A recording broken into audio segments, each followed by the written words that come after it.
challenging pets. First of all, their beaks are designed to crack open nuts and seeds that are very tough, so they can bite really, really hard. Also, they like to scream out in the wild. They'll also scream in your home, and the times of day they like to do it, dawn and dusk. So some things to consider also. A parrot the size of Max would live to be about 40 years old. Bigger ones, like macaws that you probably saw when you first came in the hallway, about 60 to 70 years. So it really can be a lifelong commitment. Just a few things to consider if you're thinking about bringing a parrot into your home, or any pet for that matter. All right, now you guys are going to love this next one. And it has to do with probably the most common misconception in our entire show. And if you've heard it, help me out. It's the one about the wise old owl. Everybody's heard it, of course. Now, owls aren't quite as smart as we've all been led to believe. And it has to do with their gorgeous big eyes that everyone thinks of when they think of an owl. And of course, those eyes help them to see at night when they like to hunt. But if we had eyes the size of an owl's, we would have softball-sized eyes in our heads. So, when you have eyes that big taking up so much room in your skull, guess what you don't have a whole lot of room for? A brain, exactly. But it doesn't matter that they don't have a big brain and that they're not that smart. They have incredible adaptations that help them to thrive in their environment out in the wild. Now we have a gorgeous owl to share with you guys today. The largest species in the world. Her name is X, and she's a Eurasian eagle owl. Again, the largest species in the world. And one of the adaptations that we're going to demonstrate for you today is that owls have silent flight. So when she flies out to the back, I want you guys to all listen as she flies over, because you probably won't hear a thing. So we're going to see. She can walk in to her treats in the back. Wow, that was exciting. And you guys probably didn't hear a whole lot because she does fly almost silently. Now, for this flight, I'm going to ask if anybody out there that has a camera or a video camera wants to come up and be a volunteer to get footage or a picture of our owl in flight. Is there anyone out there with a camera or a video camera? You, sir, in the back, I saw your hand right away. Why don't you come on up here? And what's your name, sir? Nice to meet you, Ken. You want to have a seat right there. That is the best seat in the house for this. All right, so I will explain what's going to happen, Ken. Our owl is going to come up this way, so you probably want to have your camera up about here. Up and ready. Do you see my hand in your sights? Yes, I do. All right, so this is the important part. As she flies, you want to snap that shutter and then get the camera out of the way before the impact. I'm just teasing Ken. He doesn't even care. She's going to swoop right over your head, land back here, and she hardly ever misses, guys. Last weekend, just a fluke, so I'm just teasing. Hold my hand up here again. This is approximately where she's going to be.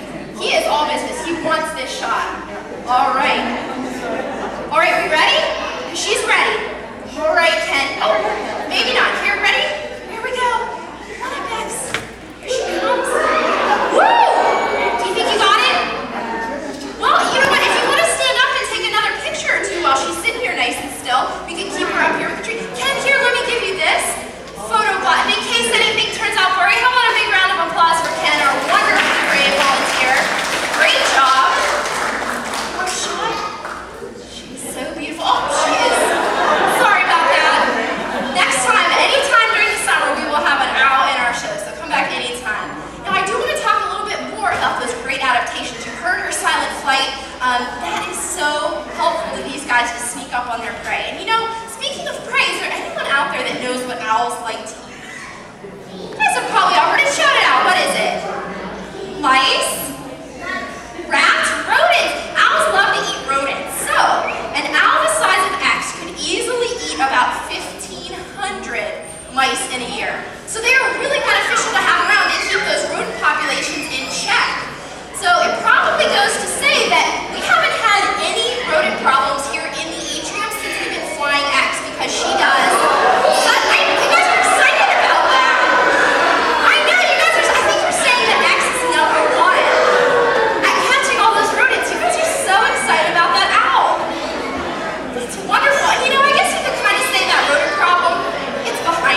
He is our brand new, and I'll see if he'll come out. This is one of the first times he's done it. Good job, buddy. This is Sydney, our brand new African penguin. Sydney came to us about a month ago from the Erie Zoo. So he's been here about a month, and he is 2 months old, or about 8 weeks. He is just so cute. You guys can probably see all those downy feathers that he'll be losing here in the next few weeks. But we'll go ahead and talk about some of the misconceptions that go along with penguins, and you guys can come up at the end and take a closer look at Sydney. Now, some of the misconceptions with penguins are that most people think that they have to live where it's cold and snowy and icy all the time. But for many penguins, that's not true. There are some that live in the Antarctic, but there are African penguins, penguins in South America, Australia, New Zealand, even a very tropical species in the Galapagos Islands. So it's not exactly true for all species. The other thing you often see, I'm sure you've all seen ads and cartoons with a polar bear and a penguin sitting on an iceberg together. But it just so happens that all 17 species of penguins live in the southern hemisphere or south of the equator. If you've ever heard about where polar bears live, they live all the way up north in the North Pole. So you'll never see them together really in the wild. Now we hope you guys enjoyed our show. We hope you learned a little bit about some of the misconceptions out there, like birds don't really have a good sense of smell, and penguins don't live where it's cold all year round all the time. But one thing that's true about most of the birds you saw here today is that they're in need of our help. For an example, the African penguin just went on the endangered species list. Things like pollution, overfishing, habitat loss have all affected these birds to such a degree that they did go on the endangered species list. But the good news is we can do something about it. National Aviary has partnered with an organization called SANCOB, and at the end of the show, we have an American crow that sits right here on this box and is trained to take all the